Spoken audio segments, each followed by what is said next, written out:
But if you close your eyes.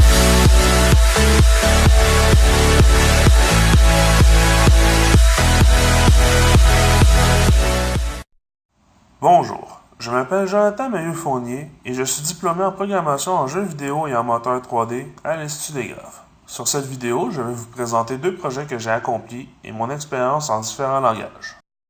Pour commencer, il m'a fallu travailler en équipe sur un projet nommé NutriFighter Tank. Durant ce temps, je me suis occupé d'une partie du UI, dont le score, la vie des véhicules sur la scène et un système de soins pour les véhicules.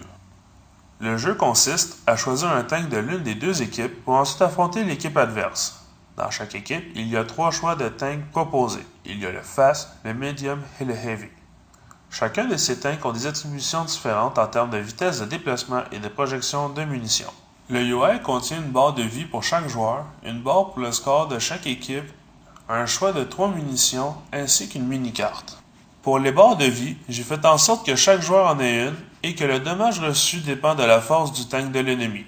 Donc, un Fast fera moins de dommages qu'un Heavy. Quand un tank perd la totalité de ses points de vie, mon script va faire en sorte de regarder dans quelle équipe il était et enlever le nombre de points au score de son équipe, tout dépendant des points attribués à son type. L'équipe ayant perdu tous ses points perd immédiatement. Durant le jeu, il est possible de se soigner et ainsi se nettoyer, mais par contre, il est impossible de se déplacer et se défendre pendant ce temps.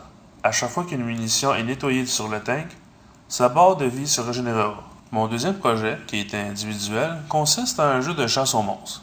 J'y ai créé quelques scènes, comme celle d'un terrain, d'un magasin et d'une pour les combats. Dans la scène du magasin, j'ai fait un système pour converser avec différents personnages.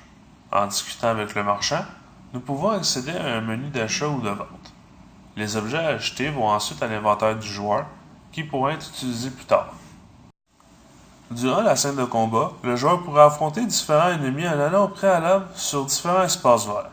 Pendant l'affrontement, le joueur aura le choix entre 2 attaques, dont une qui aura besoin d'un élément de son inventaire. Il aura aussi le choix d'utiliser Voici plusieurs langages, librairies et moteurs de jeu que j'ai appris lors de mon apprentissage. Pour plus d'informations, vous pouvez me contacter aux endroits suivants. Merci de votre écoute.